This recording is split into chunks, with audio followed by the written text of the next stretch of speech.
অ্যাজমার সম্বন্ধে অনেকগুলো মিথই আছে। যেমন গ্রামে-গঞ্জে যে অ্যাজমা অ্যাটাক হলে আগুনের পাশে বসে থাকেন অথবা গরম পানির ভাপ নেন অথবা দিনের বেলায় সূর্যের আলোতে বসে থাকেন।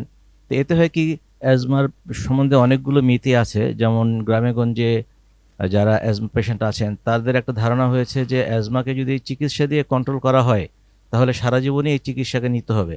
কাজেই চিকিৎসা ছাড়া যদি অন্য কোনো পদ্ধতিতে এই রোগটাকে কন্ট্রোল করা যায় তাহলেই ভালো।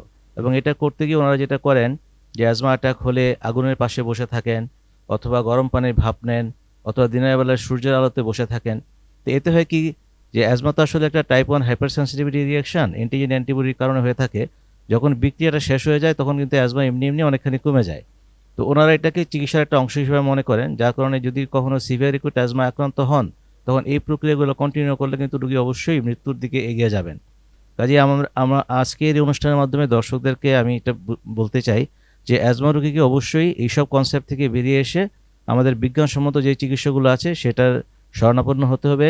এছাড়া গ্রামেগঞ্জে বিভিন্ন সময় বিভিন্ন পুড়িয়া বিক্রি করা হয় যেখানে হাই ডোজ স্টেরয়েড দেওয়া থাকে এবং এই সমস্ত পুড়িয়া খাওয়ার ফলে পরবর্তীতে দেখা যায় যে পেশেন্টের কুশিং সিনড্রোম বা বিভিন্ন ধরনের জটিলতা তৈরি হয়। কাজেই এই সমস্ত অপচিকিৎসা থেকেও নিজেকে প্রোটেক্ট করতে হবে।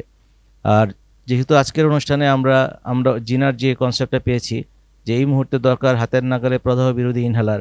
সো ইনহেলারকে অবশ্যই অ্যাজমা চিকিৎসার একদম প্রাথমিক একটা অংশ হিসেবে আমাদেরকে বুঝতে হবে এবং সেক্ষেত্রে আমরা যেমন লং অ্যাক্টিং বিটা 2 অ্যাগনিস্ট এবং ইনহেল কর্টিকোস্টেরয়েড যে কম্বিনেশনটা আছে এটাকেই অ্যাজমার প্রাথমিক চিকিৎসা হিসেবে আমাদের রোগীদের কাছে এই বার্তা পৌঁছে দিতে হবে।